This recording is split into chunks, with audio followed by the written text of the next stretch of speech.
creo que somos todas, vuelvo a decir, o todes. Nos encontramos aquí en una nueva clase de Psicología Social e Institucional y hoy el tema era poder empezar a ver uno de los textos que yo les mandé de Berger y Luhmann, La construcción social de la realidad, el capítulo 3, la sociedad como realidad subjetiva. Primero, antes de arrancar, hacer una pequeña explicación, porque lo vamos a introducir en el texto, lo vamos a seguir trabajando, para que puedan tener tiempo de ir y venir y poder leerlo y analizarlo y compararlo, porque este texto va en la misma línea del de Moscovici que yo les había dado para leer, que estuvimos trabajando y que vamos a seguir trabajando, porque la idea de esta materia es eso, ¿no? Poder ir y venir, confrontar y hacer un trabajo de análisis de los textos y que los textos no sean solamente textos aislados, sino que empiecen a tener un sentido para nuestra vida cotidiana, para nuestro trabajo en el aula, para nuestro trabajo como docentes, de inicial en este caso, pero como docentes en general. En particular sería trabajar con los chiquitos en el jardín, pero me parece que pensar el trabajo docente puramente pensándolo a mi trabajo con los nenes chiquitos, hace que la misma carrera docente, el mismo nuestro trabajo, pierda realmente el peso y la importancia que tiene de este trabajo docente profesional. Por eso también la idea es dar estos textos que, si bien son complejos a la hora de encarar una lectura, que seguramente está bastante alejado de lo que ustedes venían haciendo o de lo que estaban acostumbradas por el trabajo en la secundaria, quizás el primer acercamiento fue el año pasado con textos más complejos. La idea es que ustedes a lo largo de sus 4 años de carrera puedan ingresar a este mundo de la complejización para poder desconstruir y analizar algunas cuestiones que hacen al trabajo cotidiano y que no es simplemente estar en un aula con nene chiquito y hacer que se diviertan. Porque ya les dije, creo que en la primera clase, en el primer encuentro, esto lo podríamos hacer si tenemos un pelotero, pero nuestro trabajo profesional es mucho más profundo y para esto tenemos que empezar a complejizar conceptos y analizar conceptos desde otro ángulo. Dicho esto, y aclarado esto, vamos a otro tipo de aclaración. Me han mandado, yo recién les mandé un mail porque la verdad es que como yo estoy siguiendo las clases y trato de ir siguiéndolas lo más rápido posible, recién hoy me encontré con los mails porque estaba con otras clases de algunas de las compañeras que me mandaron por campus en mensajería interna, que decían que el link que yo les había dejado para descargar el texto de Berger y Luhmann no funcionaba. Lo probé porque yo lo copié porque lo tenía en un archivo y lo copié pensando que todavía funcionaba. Evidentemente esa página que yo les había dejado fue sacada, no sé qué, no lo chequeé antes. Pero ustedes siempre tengan en cuenta que cuando yo les mandé el nombre del libro, del libro y del capítulo puntual, pueden ingresar, copiar el nombre del libro, lo meten en Google y aparece. O sea, inmediatamente me apareció y yo les mandé recién el mail por mensajería a todos, donde ahí estaba el texto. O sea, no importa en qué página lo encuentren, si responde a las características y al nombre del libro que yo les estaba mandando. Esto para que lo tengan en cuenta, porque quizás yo en el apuro de mandar las clases a veces no chequeo, porque ya lo tenía, yo lo había descargado y guardado para otros años y lo tengo en la computadora y quizás esa página fue dada de baja. Pero bueno, si ustedes se fijan y copian el nombre del libro, apareció en otra página. Así que creo que ya no hay mayor inconveniente en eso. Se las mandé y si no la buscan ustedes, y creo que funciona porque recién la probé, pero si no la buscan ustedes y no hay ningún problema.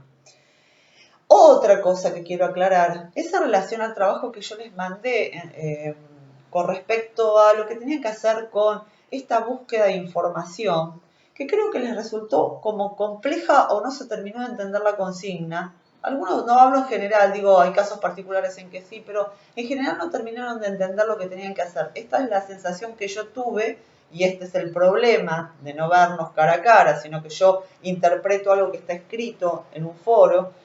Me dio la sensación que no se terminó de comprender profundamente cuál era el trabajo que yo deseaba que ustedes hagan para poder analizar lo que estaba diciendo el texto de Moscovici, que si bien no está escrito por él, sino por Morán, si no recuerdo mal el nombre. A ver, lo tengo acá. Lo dejé allá, bueno, no importa. Martín Morán, me parece que se llama, donde plantea las ideas de Moscovici, que estuvimos trabajando hasta ahora. creo que no se terminó de entender profundamente lo que yo necesitaba que ustedes hagan. Yo les di 3 ítems que estaban en el texto que ustedes tenían que trabajar puntualmente en relación a una noticia que tenían que buscar. La noticia que ustedes tenían que buscar es libre, pueden buscar cualquier noticia pero el trabajo que tenían que hacer era bastante denso en cuanto al movimiento, por eso se los di en 2 clases. Lo primero que les dije en la primera clase es buscar una información, un tema que ustedes elijan. Yo les había dado un ejemplo, creo, que tenía que ver con cómo circulaba esta cuestión del sentido común y cómo se van conformando estas representaciones sociales cuando un espacio que uno cree que es un espacio informativo, como son los canales de televisión, los canales de noticias o los diarios, en realidad no nos están informando, sino que lo que están haciendo es recreando o construyendo algo que uno quiere que se genere, que hay una intencionalidad de aquel que la promueve para generar en el público y en la mayor cantidad de la gente un consenso en relación a una representación social, a una idea de sentido común, para que todos piensen de la misma manera. Y lo que yo quería que ustedes hagan, primero y principal, es buscar una información, pero seguirla. O sea, por ejemplo, no sé, el coronavirus es un invento del gobierno, que le viene bien al gobierno. Les estoy tirando noticias que yo estoy escuchando últimamente para que sea más fácil esto que yo quiero explicar. Puede ser cualquier otra noticia. Les tiro este ejemplo porque es el que más fresco y el que me acuerdo en este momento, porque esto generó y genera muchas representaciones sociales, genera muchas formas de pensar, mucho sentido común. Y fíjense que he escuchado la semana pasada o inicios de esta semana noticieros donde decía, y varias personas, uno que salió llorando, que pobrecito no puede ver a la sobrinita, como me imagino que seguramente lo iría a ver siempre, estaría siempre pegada a la sobrinita, pero a ver, estas cosas que se inventan, pero como uno le crea a ese referente que está en el medio de comunicación, cree que esto es cierto y va generando una forma de pensar y un consenso en la población. Que se inventó el virus, por ejemplo, he escuchado, que es un invento, ¿no? Pero ¿quién lo dijo primero? Bueno, póngale, lo dijo, les tiro, no sé, les tiro una posibilidad no locada. Lo dijo TN. Entonces yo lo vi en el noticiero de TN. Póngale. Pero también esta misma información la voy chequeando en otros lados. Por ejemplo, vi C5N que criticaba a esta postura y mostraba por qué decían esto estas personas y cuáles eran los intereses que tenían estas personas. Entonces ya tengo 2 medios de comunicación que están hablando de lo mismo, TN y C5N. Pongo Canal 13, que es de Clarín. Vuelve a repetir lo mismo que decía, por ejemplo, TN en relación a esta noticia. Opa, acá dice lo mismo que el otro. O sea, hay 2 medios de comunicación que me están diciendo exactamente lo mismo y uno que es contrario. Sigo mirando y buscando, leo, qué sé yo, en Infobae. Lo mismo. O sea, yo tengo 3 medios de comunicación que me están dando la misma noticia. Entonces lo segundo que yo les pedí que hagan en la otra clase es chequear quiénes son los dueños de estos medios de comunicación. Porque seguramente, si tengo 3 medios que me están diciendo algo y otro que está diciendo lo contrario, los dueños son diferentes. Y fíjense que por lo general estos 3 medios son del mismo dueño. ¿Sí? Por ejemplo, del Grupo Clarín. Por ejemplo. Perfecto, uy, son del Grupo Clarín. ¿Por qué el Grupo Clarín me está diciendo esto? A ver, ¿quiénes son el Grupo Clarín? ¿Qué intereses tienen y qué relaciones tienen con este gobierno y con los gobiernos anteriores? ¡Apa! Mirá vos, estaban arreglados con el gobierno anterior. Es más, parte de la deuda externa que tenemos se la llevaron ellos. Entonces, ¿por qué me están diciendo que el gobierno está inventando una noticia? Les estoy haciendo el seguimiento que yo pretendía que ustedes hagan. Tomo esta noticia, puede ser cualquier otra noticia, puede ser la ESI si quieren también. En relación a la ESI también pueden hacer el mismo ejercicio. Y ustedes van a ver, ¿y este C5N a quién responde? ¿Qué pasó con el gobierno anterior y qué pasó con quién es el dueño? ¿Qué relación tiene con este gobierno y con el gobierno anterior? ¿Por qué me está diciendo lo contrario? ¿Qué permite este ejercicio que yo les estoy diciendo? Que puedan entender de esto que nos hablaba Moscovici. Que puedan ver cómo a través de los significantes, las palabras que se van moviendo, se van abrochando a determinadas cosas, a determinados objetos, a determinadas, y en este abrochamiento se va dando determinado significado que genera una significación en mí y que genera en mí una forma de pensar. Por lo tanto, yo digo, es verdad, yo me voy a la marcha esta que se hicieron, no sé, ayer, antes de ayer, porque esto es todo un invento, y porque le viene bien al gobierno, y porque es mentira lo del coronavirus, y entonces estoy en contra del gobierno. Y entonces apoyo otro gobierno. ¿Pero a quién estoy apoyando cuando yo apoyo otro gobierno? Esto que les estoy explicando, no sé cada una la idea política que tenga, pero así se manejan los medios de comunicación. Fíjense que generan en la mayoría una forma de pensar, una representación. Les puedo dar otro ejemplo de representaciones sociales y de cosas que pasan. Por ejemplo, yo tengo una representación social donde creo que todos los villeros, que ahora le llamamos vulnerables, los villeros, son chorros. Y fíjense cómo funciona esto. El otro día yo estaba mirando una noticia, donde acá en Ballester entraron unos pibes a afanar, no podemos decir que no son chorros, porque si no parece que uno estaría haciendo apología a la delincuencia y que no es verdad que existan chorros. Sí, existen los chorros, perfecto. Lo que yo quiero despegar es la idea de ser chorro con la idea de ser pobre. ¿Sí? ¿Por qué? Ahora vamos a ver. Veo esta noticia en el noticiero. Perfecto. Ballester, y fíjense que es a los que afanaron al padre de la chica que habían matado, no sé si lo recuerdan, creo que fue el año pasado, que iban en una moto acá en Ballester, entraron al negocio del padre de esta chica, por lo que decían en las noticias. Yo les estoy contando lo que yo vi en la noticia, o sea, no es que yo fui a la casa y chequeé y sé realmente que los conozco y sé, no. Yo les estoy repitiendo algo que yo escuché, ¿no? Y que yo tomo como válido, porque la verdad es que no fui a chequear si era el negocio del padre de la chica, si entraron a robar. La verdad es que yo no lo chequeé, solamente creo en lo que me están diciendo. Perfecto. Entonces, ¿qué digo yo? ¿Ves estos chorros de mierda? Porque la verdad, como estaban vestidos, realmente yo hago esta inferencia en otra representación que yo tengo, que es todos los que visten son morochitos, que tienen gorra y que tienen pantalón de gimnasia. Para mí son todos chorros, villeros y viven en el mismo lugar. Entonces, ¿qué hago yo? Digo, ¿ves que estos chorros de mierda hay que meterlos en cara y no dejarlos salir o matarlos a todos? Fíjense cómo se va generando una forma de pensar y una representación. Ahora vamos a jugar un poco con la imaginación. Y les pregunto, si yo salgo de mi casa, de un lado viene un pibe con una gorrita, un pantalón de gimnasia, zapatillas, bien vestidito, pero así deportivo. Del otro lado veo que baja de un Audi un chabón, ¿no? Camisita, pelo prolijito, perfumito, lindo. ¿De quién de los dos desconfío? Me dejo para pensar. ¿De quién de los dos desconfío?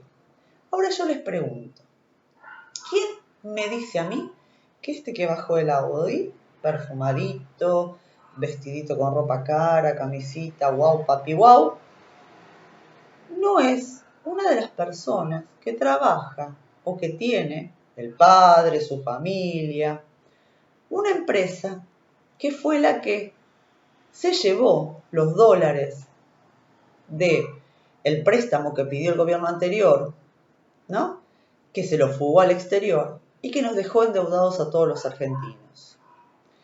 Deuda que tenemos que pagar todos, de dólares que ninguno, supongo que ustedes tampoco lo deben haber visto, yo no lo vi ni pasar esos dólares, pero supuestamente tenemos que pagar todos y todas. Yo veo a uno y veo al otro. ¿Quién es el chorro? Esta es la cuestión. Fíjense que nosotros terminamos poniéndonos en la cabeza, representándonos, esto que decía Moscovici, la representación, ¿se acuerdan que buscamos el significado de la palabra representación? Esto que se me representa como una imagen, como un símbolo. ¿Qué símbolo o imagen tienen ustedes de chorros?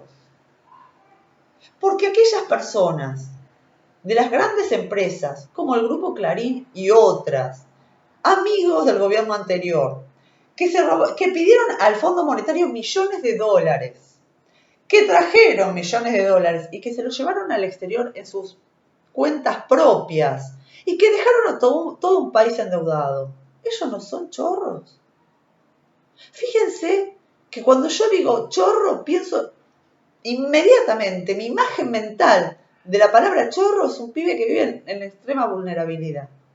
Ahora yo digo, ¿esto es natural y normal? ¿O esto fue creado y construido? Esta imagen del chorro. Porque si ustedes van a las cárceles donde trabajo yo, no sé si se los dije, yo doy clases en el penal, no encontramos a ningún chorro vestido de traje y corbata, ¿eh? No, los chorros son los pibes estos de los que yo les estoy hablando. Esta gente que afana no un negocio y la caja del negocio. No, entra a la carnicería y se afana la carne, como vi también el otro día en el noticiero. Esta gente que roba millones y millones de dólares y que hacen posible que exista la pobreza que existe y la marginalidad, no son, por nuestras representaciones y por nuestro sentido común, llamadas y denominadas chorros.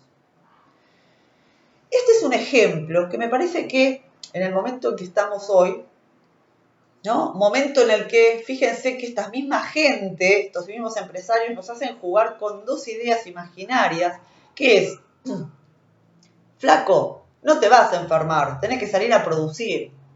Y otra idea que te dice, a ver, flaco, si salís te vas a enfermar, para un poco, vamos a tratar de controlar la pandemia. Y te dicen los otros, como dice Bolsonaro, ¿no? Que tiene un país donde los muertos desfilan día a día, como dijo Trump, hay que salir, no pasa nada, esta es una gripecita, donde uno termina pegándose al discurso de las grandes empresarios, de los grandes ricos, que en realidad no quieren ver salir. Y si se mueren los pobres, mejor para ellos, porque esto es verdad, no les sirve más que para hacerlos trabajar y explotar.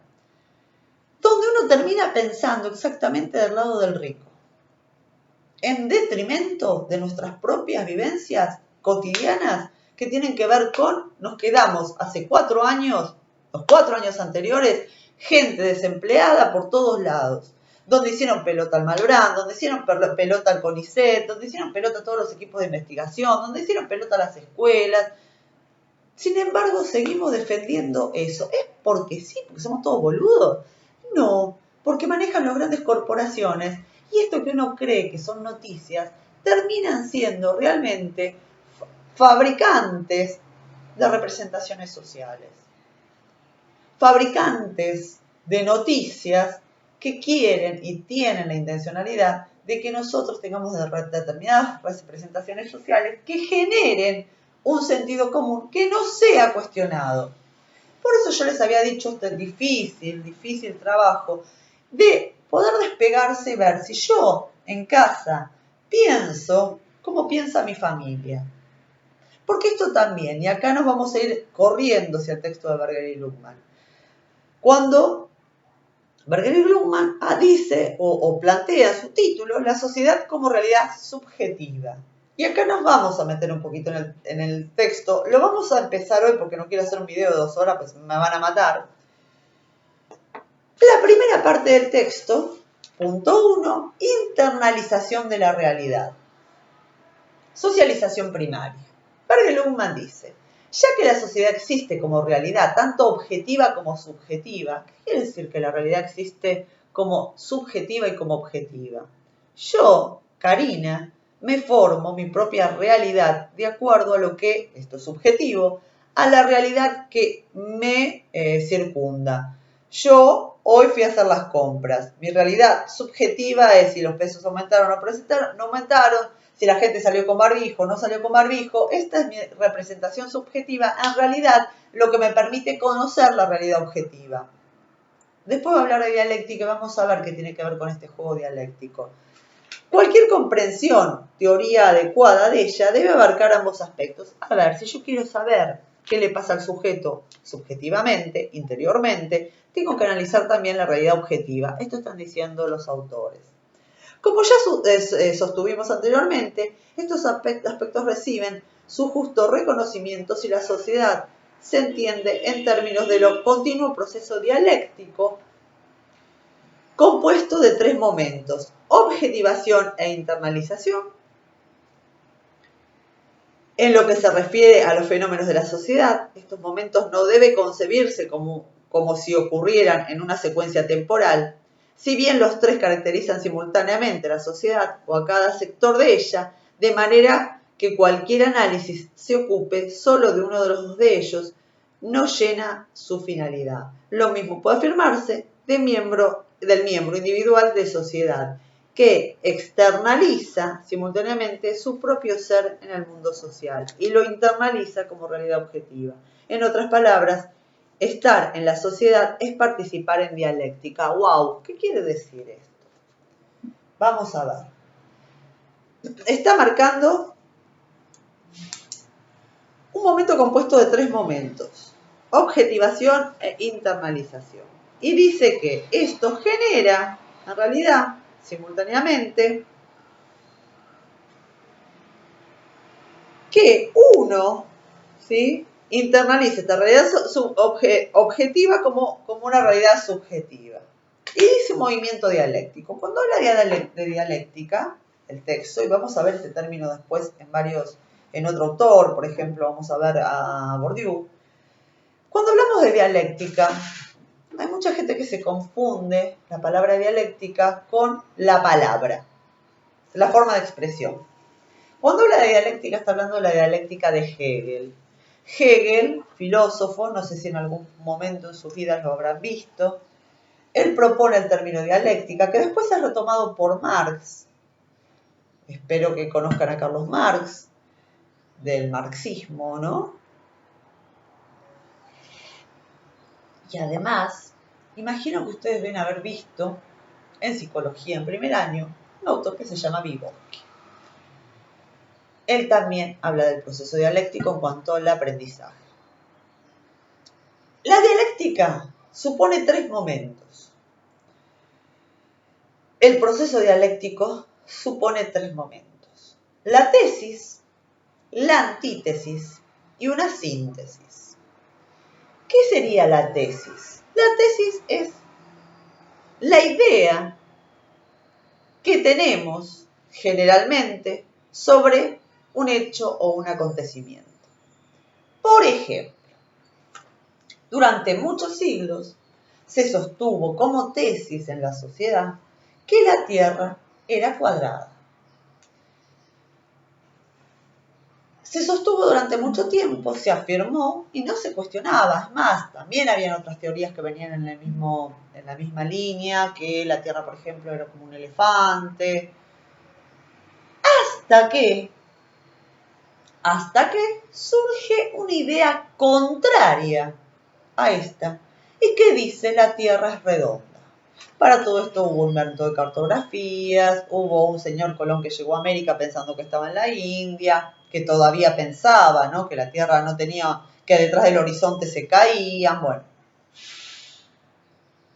Hasta que se impone como idea esta antítesis, que es una tesis que tiene que ver con la otra, porque las dos están hablando de cómo es la Tierra, que la contiene pero que la refuta. ¿Qué quiere decir que la refuta? Que está en contra de esto, que ni siquiera es contraria, pero la contiene, porque las dos teorías están diciendo cómo es la Tierra, si es redonda, cuadrada, ¿sí? Entonces, la tesis es la idea que circula generalmente. La antítesis es una idea nueva que trata de probar que está en contra de la otra. Y la síntesis es la nueva explicación que se da donde predomina la interpretación de ese momento.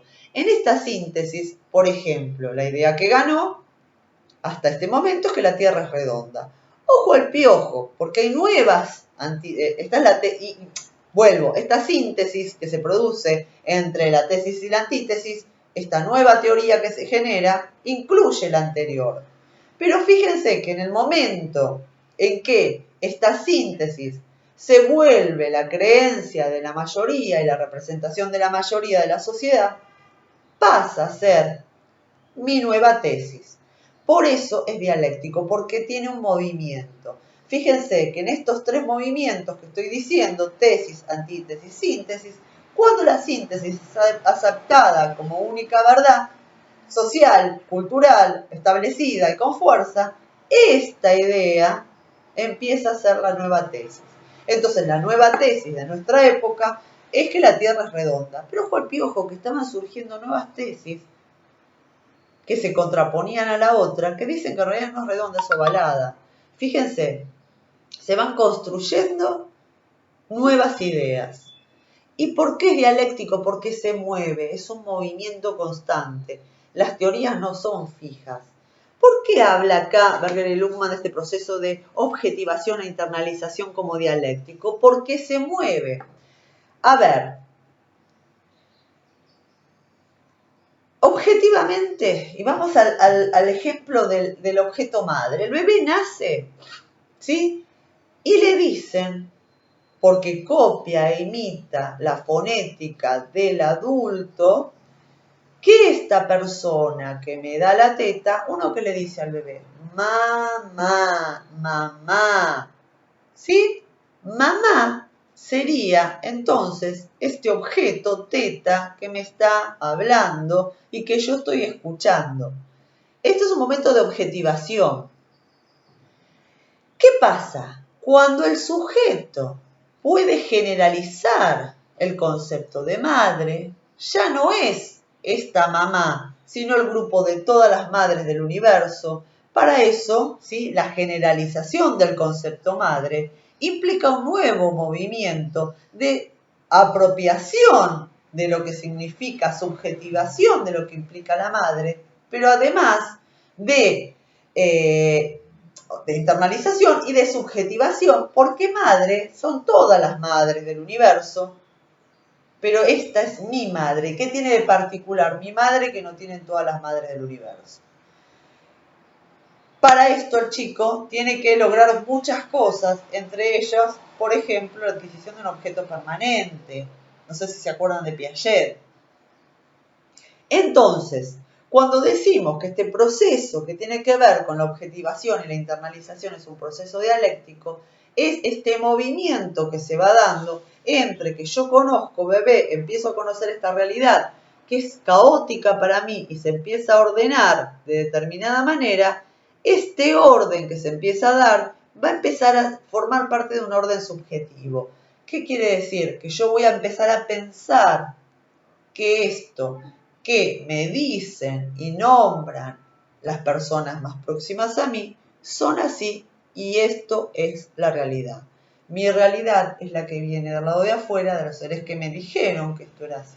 Por eso yo les decía, a ver, hagamos un intento de ver qué opinan en nuestra casa. Y si realmente nosotros estamos opinando lo mismo que opinan en nuestra casa.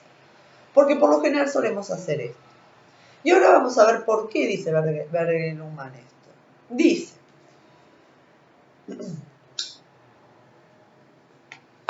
el individuo no nace miembro de una sociedad.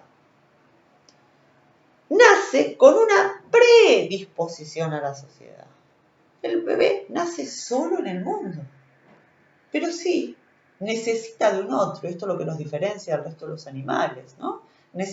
Tenemos esta predisposición de vivir en sociedad porque somos indefensos, necesitamos de un otro todo el tiempo. Nosotros, por eso duele tanto y esta cuestión de la angustia de estar encerrado y estar, no, porque nosotros somos seres sociales y sociables y tenemos esta predisposición. Entonces necesitamos abrazarnos, charlar, tomar mate con alguien, encontrarnos a comer algo, salir, porque tenemos esta predisposición de vivir en sociedad. Y luego llega a ser miembro de una sociedad. ¿En qué momento, dice Berger y Luhmann, se llega a ser miembro de la sociedad?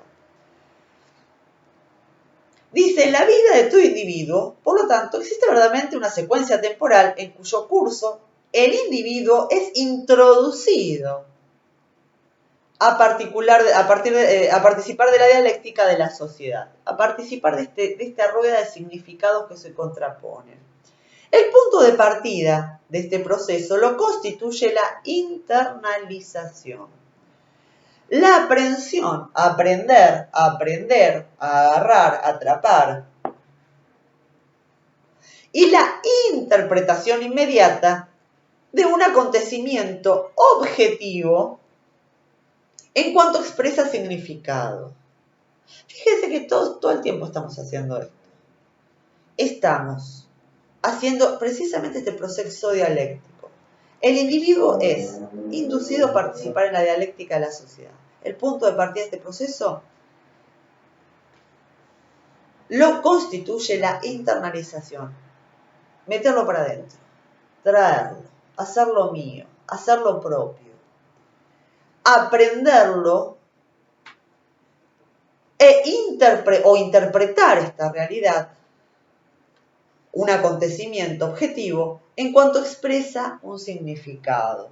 Yo digo que lo que veo en el noticiero, que es absolutamente objetivo y externo, cuando yo estoy creyendo lo que escucho, esto que es objetivo se me vuelve subjetivo, lo internalizo, lo hago mío y yo emito mi opinión de acuerdo a que esto que era objetivo ya me está tocando a mí y empieza a afectar mi subjetividad. Y me afecta de tal manera que genera una forma de pensar en mí. De significación, un efecto de significación. Yo esto que escuché en el noticiero, que vi, que escuché en la radio, que leí en los diarios, que escuché a la vecina de al lado que hablaba con la otra vecina, que escuché al almacenero, esto objetivo.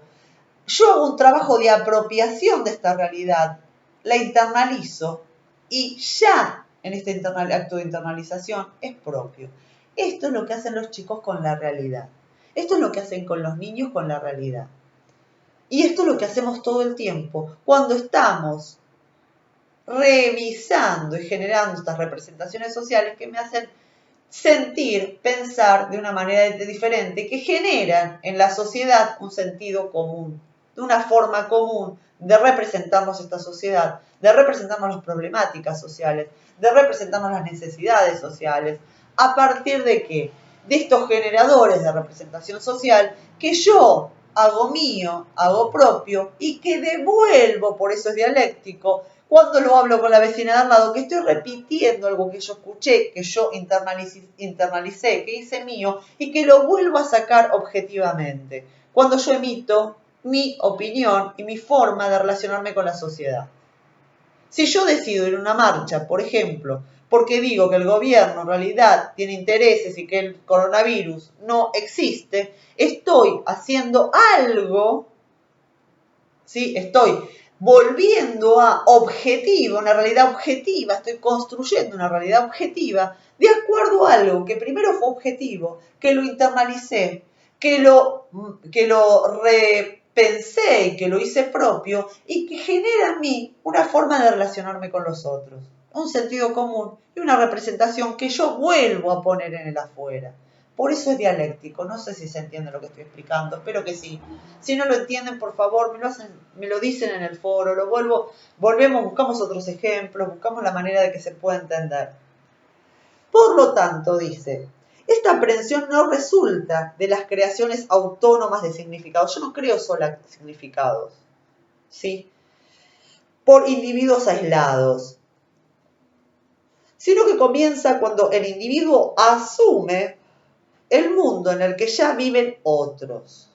El bebé va construyendo el significado de cosas, y va construyendo su forma de relacionarse. ¿Y por qué digo que esto tiene que ver con nuestro trabajo cotidiano en el aula? Porque esto lo vamos a ver diariamente. Un nene viene al aula con algo objetivo que empieza a ser propio y que vuelve a representar en el aula con sus compañeritos, con su maestra. ¿Sí? Esto puede ser muy bueno, pero esto también puede ser gravísimo, de acuerdo a cuáles son las representaciones que circulan en el ámbito interno familiar de su casa y que el nene está haciendo propio y que está representando y volviendo a poner en acto objetivo de una realidad que él cree que es verdad porque se la dijeron sus papás y ellos no van a mentir.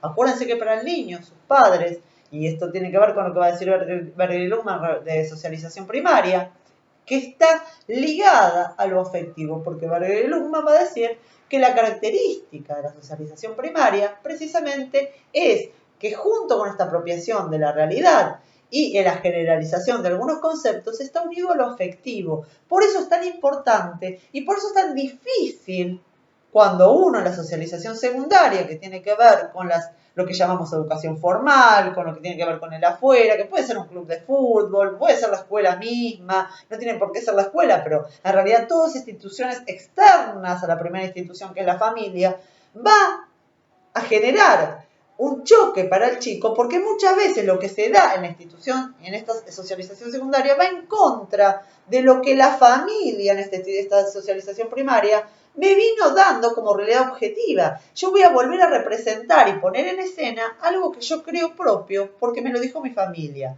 Y después, ¿cómo hago yo para cuestionar esta primera socialización primaria si está precisamente ligada a lo afectivo, va a decir Verguero? Muchos años de terapia, chicos. Muchos años de terapia para poder cuestionar, por eso decía que era muy difícil esto que yo les mandaba a hacer, que era cuestionar precisamente los discursos de la familia, porque en realidad estos discursos familiares están ligados y pegados a algo que tiene que ver con lo afectivo. Y yo lo que estoy haciendo es poner en duda las primeras enseñanzas, los primeros vínculos que me han enseñado a relacionarme en sociedad. Y esto después vamos a ver cómo circula y cómo se manifiesta, por ejemplo, un chico de diferentes sectores sociales.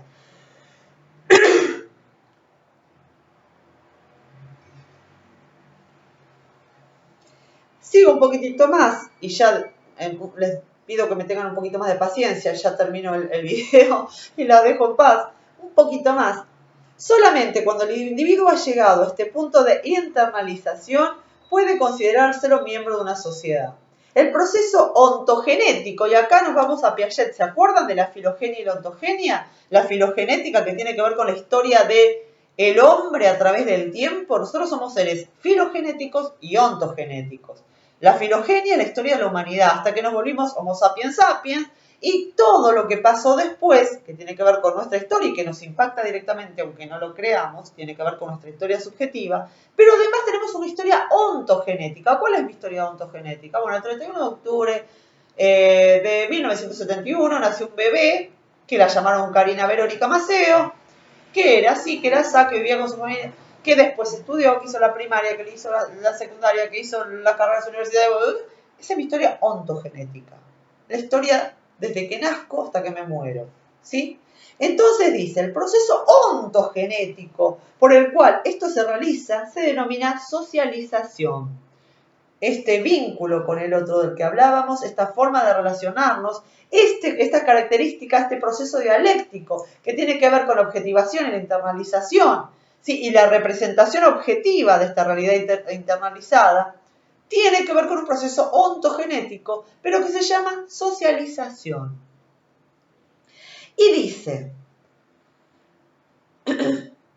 y por lo tanto puede definirse como la inducción amplia y coherente de un individuo en el mundo objetivo de una sociedad o en un sector de él. La socialización primaria es la primera por la que el individuo atraviesa en su niñez. Por medio de ella se convierte en miembro de la sociedad. La socialización secundaria es, dice acá, cualquier proceso posterior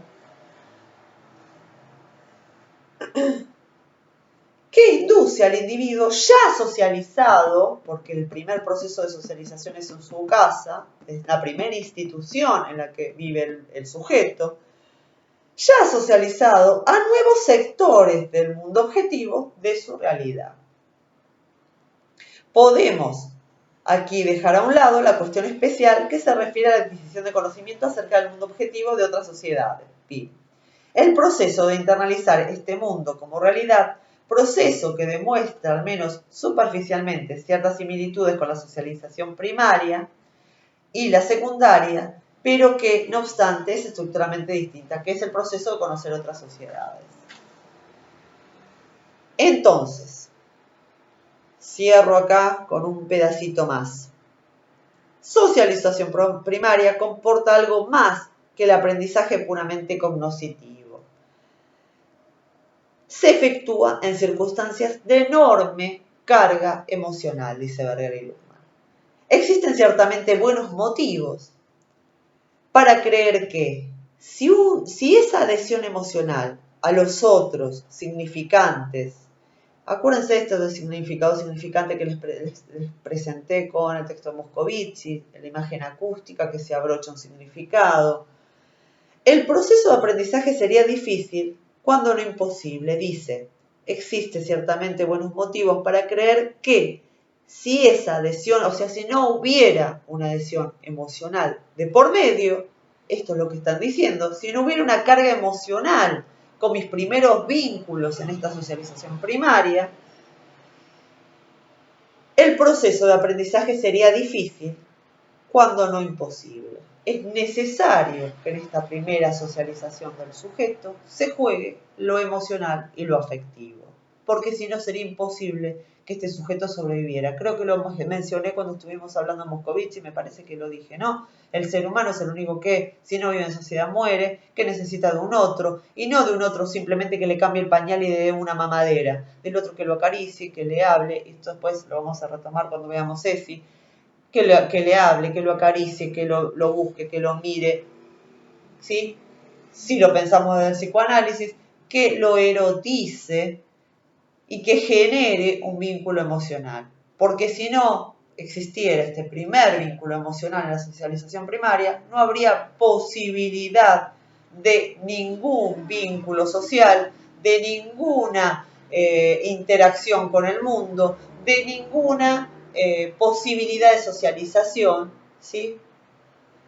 El niño se identifica con los otros significantes, o sea, con la palabra del otro, se identifica mamá, mamá, bebé lindo, bebé hermoso, ¿no? Uno le dice bebé, que es hermoso, que es lindo. Ese es el significante. No sabe lo que significa lindo y hermoso, pero sabe que hay algo del orden del afecto que se está jugando.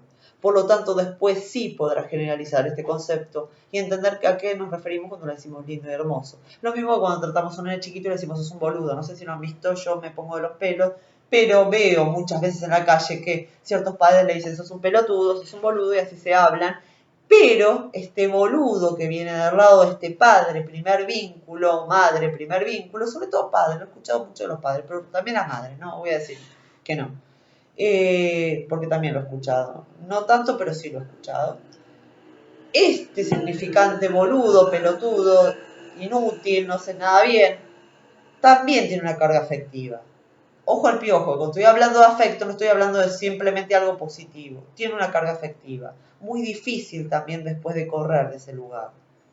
¿Por qué? Porque los primeros vínculos, primero y principal que la relación vincular afectiva pasa por el insulto, por el menosprecio. Y además, este chico internaliza la realidad cuando puede generalizar el concepto de pelotudo y boludo y va a tener que responder a esto precisamente actuando como un pelotudo y un boludo, porque me lo dijeron mis primeros afectos. Es un tema re interesante que vamos a volver a tomar y vamos a volver a analizar.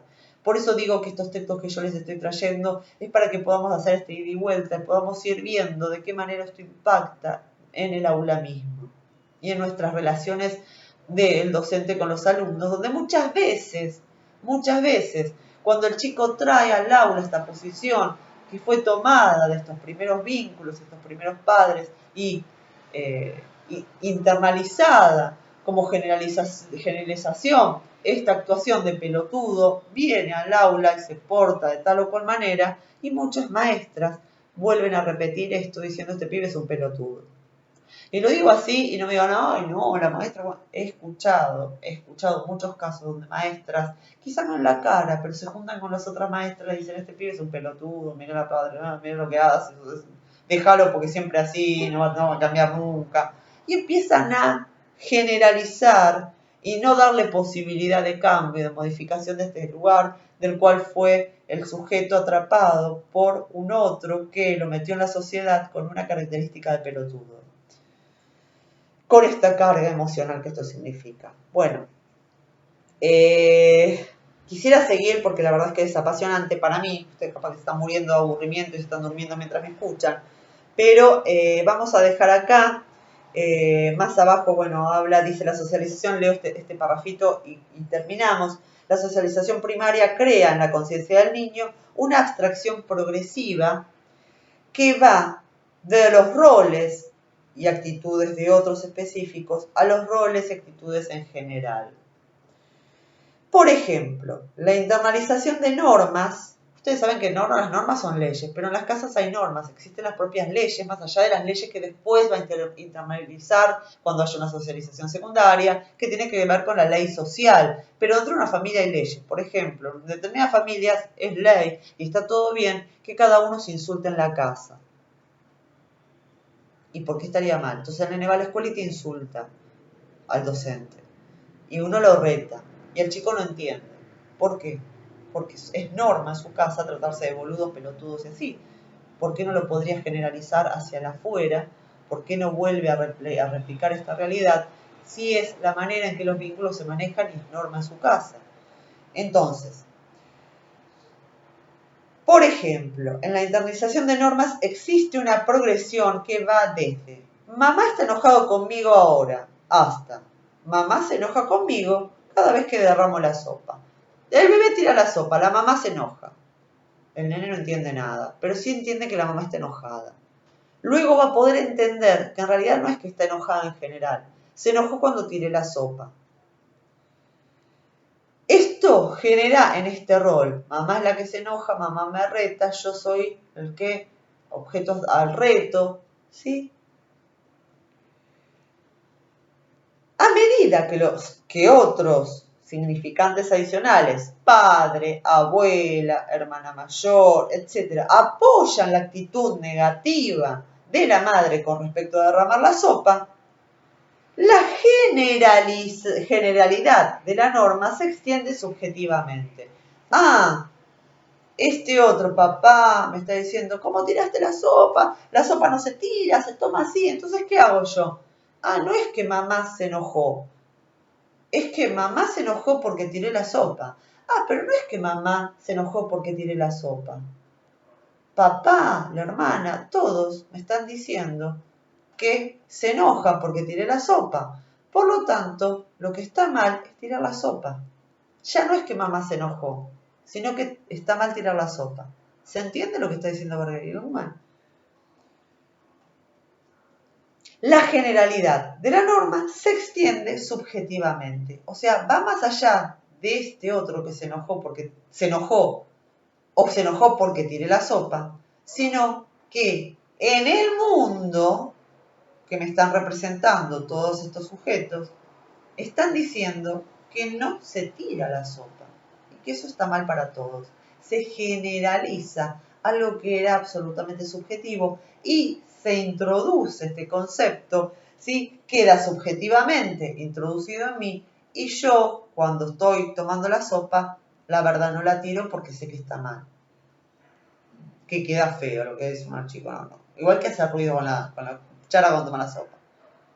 Está mal. Entonces yo me siento a tomar la sopa con alguien y no estoy tirando la sopa y tirándomela toda de encima. Bueno, a veces se chorrea, nos pasa todo. Pero uno se sanciona a uno mismo. Dice, ay, qué bestia, mira, me manché, ¿no?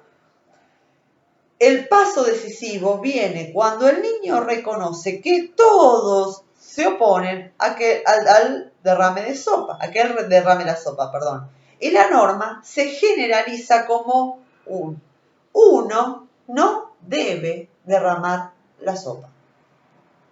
¿Se entiende cómo se va dando ese proceso de introducir subjetivamente esta norma y poder hacerla propia?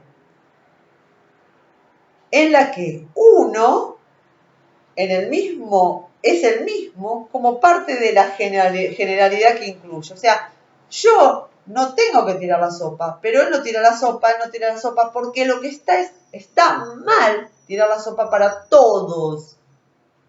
Por lo tanto, no tengo que tirar yo la sopa, porque soy parte de la generalidad de todos.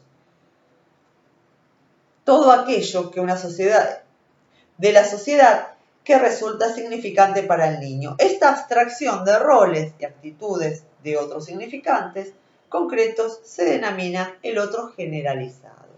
Dejamos acá, no quiero cansarlos más. Espero que puedan hacer la actividad que yo les pedí en las 2 clases anteriores, ya siguiendo esta línea, a ver si me pudieron interpretar, que me hablen en el foro y me digan si se entiende lo que estamos viendo, si se puede pensar de alguna manera la articulación con mi trabajo en el aula, cómo yo también cuando trabajo en el aula estoy poniendo de manifiesto mis representaciones sociales, mi sentido común, de qué manera esto podría afectar a mi trabajo y en mi relación con los niños.